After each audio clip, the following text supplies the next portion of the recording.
In part 2, I'm going to be discussing mainly about different psychological therapies which can be used in older adults, but I'd like to start off by just reiterating some fears and goals that are present in old age. Things like falls and disability, death, pain and illness, crime, loneliness, abandonment, poverty and despair.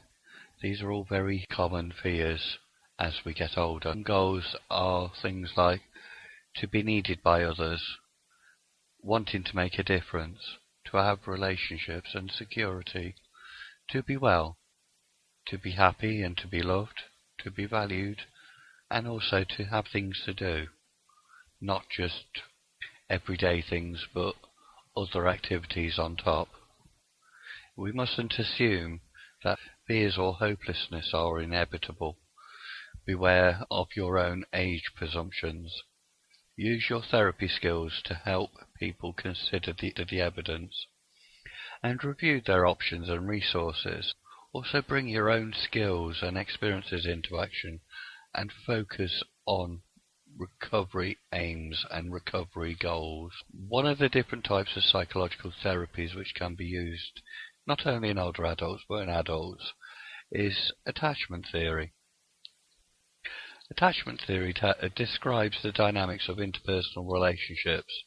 It also predicts how people will react within relationships when they're hurt or separated from loved ones or perceiving a threat. Attachment theory describes 4 main attachment styles which develop in infancy depending on a child's experience of being cared for. First one's a basic instinct for infants to form attachment to a primary caregiver, probably evolutionary. Young children need a secure relationship with at least one primary caregiver for successful social and emotional development. Secure attachment is when children feel they can only rely on their caregivers to attend to their needs. Securely attached infants often have the confidence to explore their environment and engage with others. Secure attachments are highly protective in all sorts of situations. This is particularly evident for older people who are separated from their families or who are experiencing stress associated with ill health or cognitive impairment, or even carer burden.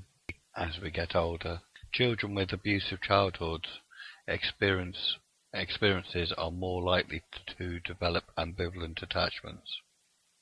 And you got the anxious avoidant, which occurs when caregiver frequently rebuffs the child's need for affection. Child will ignore or avoid the caregiver. Avoidance has 2 functions. It allows conditional proximity with the caregiver, close enough to maintain protection, but distant enough to avoid rebuff. Also helps direct attention away from the unfulfilled desire for closeness with the caregiver, avoiding a situation in which the child is overwhelmed with emotion. They also will not ask for help or seek to get needs met. Other types, disorganized, a mixture of approaches that enable a degree of proximity in the face of a frightening or unfathomable parent. For example, children placed in care, especially more than once, often have intrusions.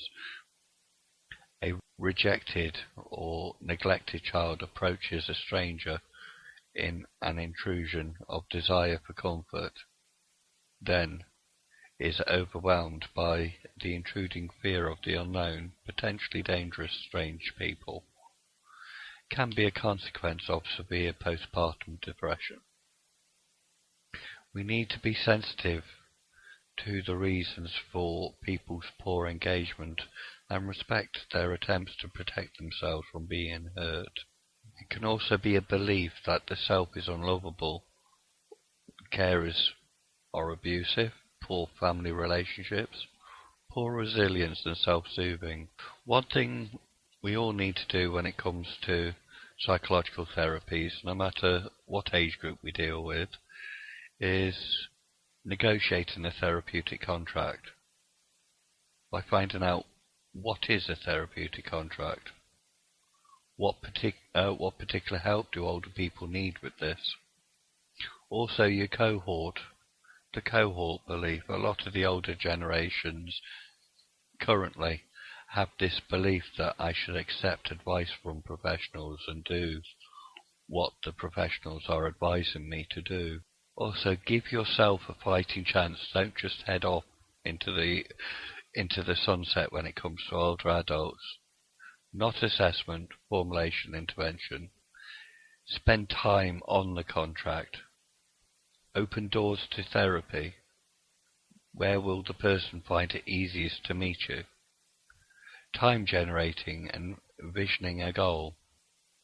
Time exploring motivation and capacity for change. And also give time agreeing what would be good enough.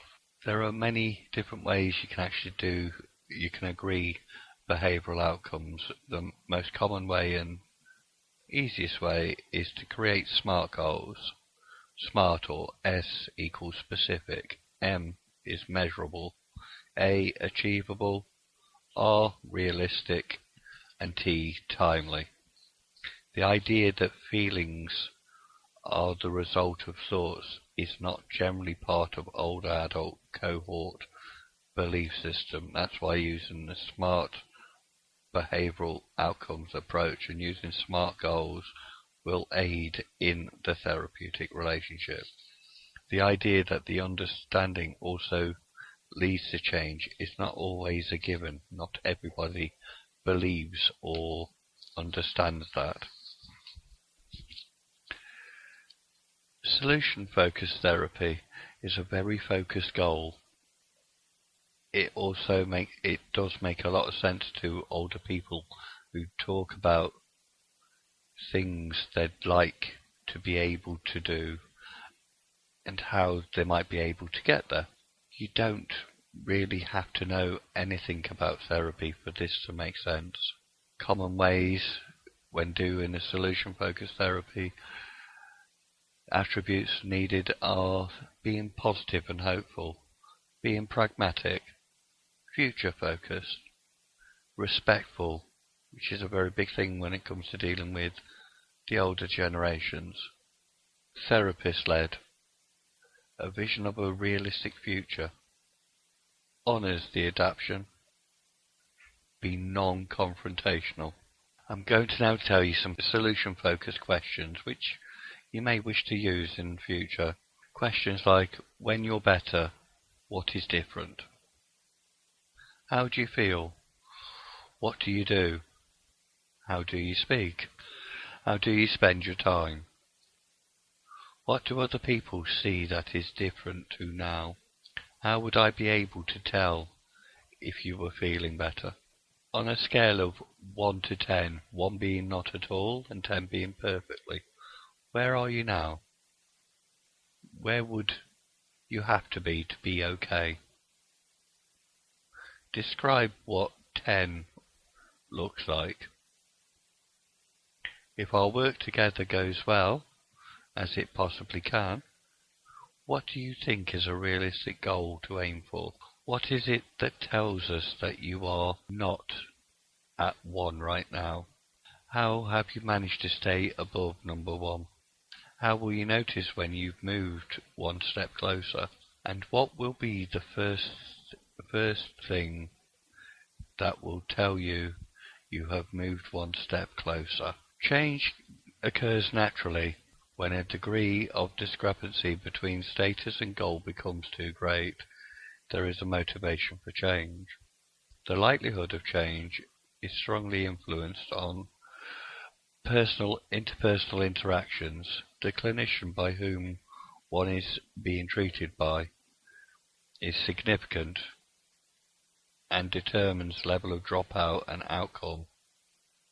An empathetic style facilitates change, whereas a confrontational style increases resistance. People who believe they are likely to change do so. People whose clinician believe they are likely to change also do so. People like to be told that there is a positive outcome, that they will get better. But also, if somebody's told that they are unlikely to change, there's very little chance that they will actually change. People are reasonably accurate at rating their own chances of success. So, by developing a therapeutic relationship with an older adult, by listening to them and taking their views on board, will help not only develop a therapeutic relationship with them, but will also aid with the likelihood of change. The biggest gains generally are that at the beginning of therapy, and motivation is key and fundamental to change. There's also a type of therapy called acceptance and commitment therapy.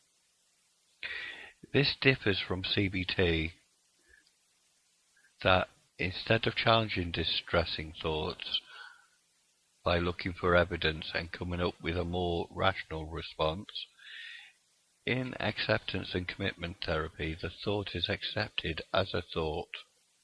E.g., I'm having the thought that this boat is going to sink, and then diffused using a variation of different techniques.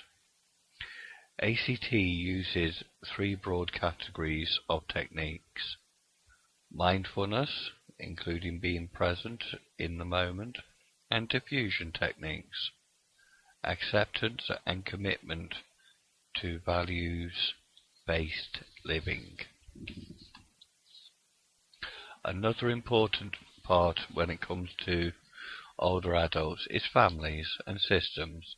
Many people of different ages and cultural backgrounds don't believe their actions and obligations are independent of others, i.e. the cohort belief. Older people often have to engage with multiple systems like health, social services, care services, as well as families and friends, which make them more able and capable to deal with health professionals.